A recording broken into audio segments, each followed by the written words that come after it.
Sir your analysis, आपको क्या लगता मैंने तो सोचा था कि शायद मैं आई थॉट कि आपको पता ही नहीं है कि मैं शो में बैठा हुआ हूं। ऐसा मत बोलिए। आधा घंटा हो गया है मैं जानता और अब आपको मौका मिला है। पहली चीज मेरी ये कंडीशन है, नहीं तो मैं जा रहा हूं, कि आप मुझे इंटरप्ट नहीं करेंगे बीच में और किसी और को इंटरप्ट नहीं करने देंगे, क्योंकि बहुत देर मैंने शालीनता से इंतजार किया है।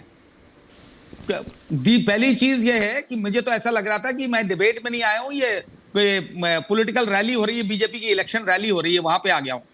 बिल्कुल ऐसा लग रहा था, यहां तो समझ ही में नहीं आ रहा था मुझे। तो अच्छा हुआ सामने विजुअल्स दिख गया। जब शुरू में विजुअल्स नहीं दिख रहे तो मैं यही समझा कि कोई स्टार कैंपेनर बोल रहा है। बहरहाल पॉइंट ये है कि ये जो बड़ी बड़ी गाथा गा रहे हैं कि साहब 300 आए थे तो राम मंदिर बन गया, 400 आएंगे तो काशी मथुरा हो जाएगा, बड़ी अच्छी बात है भाई, बड़ी तारीफ की बात है। लेकिन इसमें इस बात को मत भूल जाइए कि मंदिर इसलिए नहीं बना कि उसके लिए 300 की जरूरत नहीं थी, उसके लिए सुप्रीम कोर्ट के आदेश की जरूरत थी, जो कि हुआ और उसके बाद बन पाया है। ये क्रेडिट नरेंद्र मोदी को नहीं जाता है, सुप्रीम कोर्ट को जाता है। तो इतनी ज्यादा मतलब एक समझ में आता है कि आप पूजा करिए, लेकिन इतना ज्यादा मत बना दीजिए कि सुप्रीम कोर्ट को आप नजरअंदाज कर दें, क्योंकि उसका आदेश से कोई मतलब नहीं। दूसरी चीज यह है कि 400 पार पीओके पे को कब्जा करने के लिए वापस, बहुत अच्छी बात है, करना चाहिए, लेकिन उसके लिए 400 की जरूरत नहीं है। वो तो आप 300 क्या 272 में भी कर सकते हैं। उसमें नंबरों की पार्लियामेंट के हाउस की जरूरत नहीं है, उसमें अपनी बढ़िया फौज की जरूरत है, जो हमारे पास है। इसमें पॉलिटिकल विल चाहिए और इनफ पॉलिटिकल विल थी। इलेक्शन के टाइम पे आकर के पीओके आ जाता है क्योंकि बाकी चीजें काम नहीं कर रही। ये बड़े अफसोस की बात है कि हर चीज को, और फिर उसके बाद बोलते हैं हमने तो हिंदू मुसलमान किया नहीं, बाकी सब बहरे थे, दुनिया अंधी है, दुनिया बहरी है जो सुन रही है। तो ये जो झूठ के बेसिस पे झूठ की पराकाष्ठा हो चुकी है अब तो बड़ी हंसी आती है इस तरीके की बातें। अब वो असम के मुख्यमंत्री जो है वो तो करेंगे ही बेचारे, उनको तो अपने ब्राउनी पॉइंट्स बढ़ाने हैं, वो तो दिन को भी रात बोलेंगे। तो उनके बेसिस पे चलेगा देश, उनके कहने पे कि हम ये कर देंगे, हम वो कर देंगे। अरे उनसे बोलिए पहले अपना स्टेट सुधार लें। और दूसरा, जो ये बातें करते हैं कि हमने ये कर दिया, हमने वो कर दिया, हमने सनातन का बड़ा अपमान नहीं सहेंगे। तो सनातन का अपमान खाली चिल्ला चिल्ला करके टीवी चैनल पे या जो है वैसे भगवा कपड़े पहन करके और सफेद कपड़े पहन करके नहीं होता है, का एक्शन में दिखना चाहिए। क्या ये सनातन धर्म सिखाता है किसी को कि महिलाओं का गैंगरेप हो और हम आंख बंद रखें? मणिपुर में क्या यह सिखाता है कि हम वहां कर्नाटक के उस ग्रेट रेपिस्ट को, उसको पूरे खानदान को टिकट दें?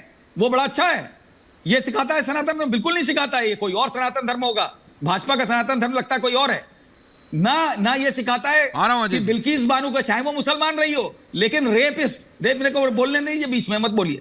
रेपिस्ट को रिमिशन ग्रांट करने के लिए बहुत अच्छा है। क्या सिखाया है? ये सिखाता है हर तरह। हाथरस में गैंगरेप हुआ था, उन सबको बचाया गया।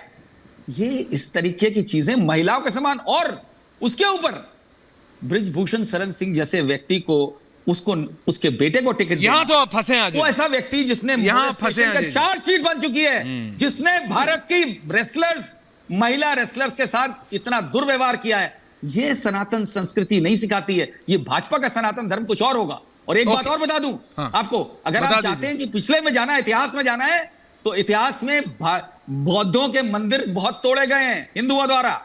ये हैंडओवर करिए पहले उनको, फिर उसके पीछे जाइए। तो वो जायज था। मुसलमान राजाओं ने भी यही किया जो हमने किया बौद्धों के साथ। अच्छा, दोनों गलत है।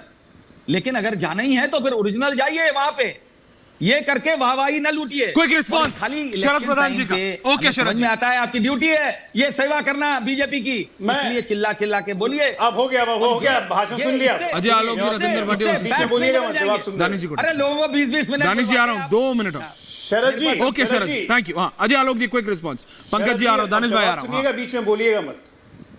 मैं कह रहा हूं तो शरद जी जवाब सुने, बीच में ना बोले। राजनीतिक विश्लेषक हैं, बहुत अच्छा से विश्लेषण किया है। अब इतनी स्वतंत्रता तो देनी चाहिए ना कि अपने मन का कम से कम भरा सा गुब्बार निकाल लें, क्योंकि 4 तारीख के बाद ये भरा सा गुब्बार और बात बोलिए, आप बात बोलिए। ये बोलते ये तक बोल गए कि हिंदुओं ने बीच में नहीं बोलना था ना। मैंने टोका नहीं था आपको, बीच में मत बोलिए। आप उम्र में बड़े हैं, कमेंट्री दे रहे हैं, बोलते ये तक बोल गए। बोलते ना, आपके एक पॉइंट पे बोलूंगा ना। बोलते ये तक बोल गए बोलते बोलते ये तक बोल गए कि हिंदुओं ने बौद्धों का मंदिर तोड़ा है, उनका बौद्ध धर्म का मंदिर लौटा दो। अरे बौद्ध धर्म बना ही एक हिंदू के कारण था। This is history. एक हिंदू ने ही बौद्ध धर्म का निर्माण किया था, भूल गए आप? इसलिए हिंदू धर्म मत सिखाइए मुझे, पहली बात। दूसरी बात गलत है, आप ना सिखाइए मुझे। 400 इसलिए चाहिए ना, जो राजनीतिक इच्छा शक्ति की बात। सुनिए, आप क्यों बीच में बोल रहे हैं भाई? आप बीच में क्यों बोल रहे हैं? मैंने आपको टोका था। राजनीतिक दल क्या घोषित, ये जो नियो लेफ्ट और एक्सट्रीम रेडिकल प्रभाव आप लोग हो गए हैं ना, नियो लेफ्ट और एक्सट्रीम रेडिकल, उससे कोई लाभ नहीं होने वाला है। अरे मैं नहीं बोला हूं, भदौरिया बोल रहे थे भाई, सिटी वो बजा रहे थे, डमरू बजा रहे थे, मैं नहीं बोल रहा था। भारतीय ठीक है, सुनिए ना, मैं आप ही की बात, अब अपनी बात आपको सुनने का। शरद जी आप ही का जवाब दे रहे हैं। ऐश्वर्या जी ये बात सही नहीं है, ये सीनियर आदमी हो, शरद जी जवाब आ रहा है, इनको अपनी बात सुनने का हिम्मत नहीं है। प्लीज। हाँ, थैंक यू।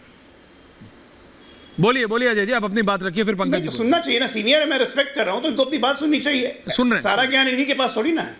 400 इसलिए चाहिए क्योंकि 400 की दृढ़ इच्छा शक्ति, राजनीतिक इच्छा शक्ति क्या होती है हम करके दिखा चुके हैं। सर्जिकल स्ट्राइक, एयर स्ट्राइक हम करके दिखा चुके हैं। 400 इसलिए चाहिए क्योंकि पीओके को लेना नहीं है।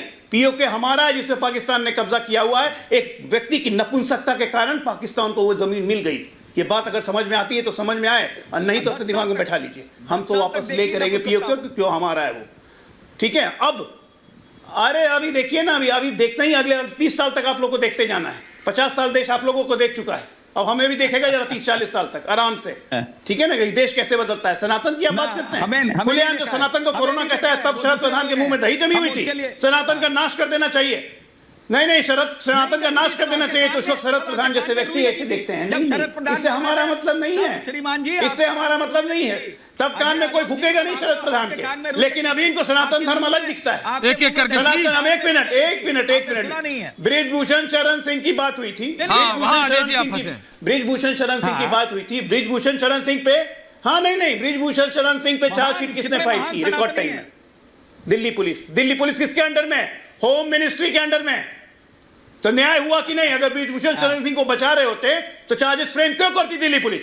जवाब है आपके पास? वहां सवाल ये है, हम न्याय देने में दूसरा दृष्टि, हरा चश्मा पहन के न्याय नहीं अजय जी किया केस, लेकिन वहां सवाल ये है कि कैसरगंज में, वो एक राजनीतिक, वहां सवाल ये है कि कैसरगंज में आप बात सुनिए, आपको उस परिवार के आगे कोई और नेता मिला नहीं।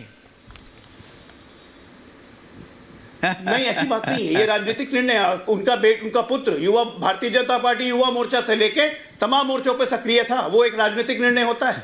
कन्हैया कुमार देश को टुकड़े टुकड़े गले गैंग को अब बड़े फक्र से आप दिल्ली में लड़ा रहे हैं। करेंगे बड़ा उभरता हुआ युवा है। अरे सेडिशन का चार्जेस लगा हुआ युवा, जो और जिस लड़के पे कोई चार्ज नहीं है, जैसे वो बृजभूषण शरण सिंह का बेटा है तो वो अपराधी हो गया। एक मिनट सुनिए, महिला नहीं, महिला सम्मान तो आज दिख रहा है दिल्ली में स्वाति मालीवाल के साथ, उसमें तो दही जम जाएगा, बोलेंगे नहीं? ओके, पंकज स्वाति मालीवाल के साथ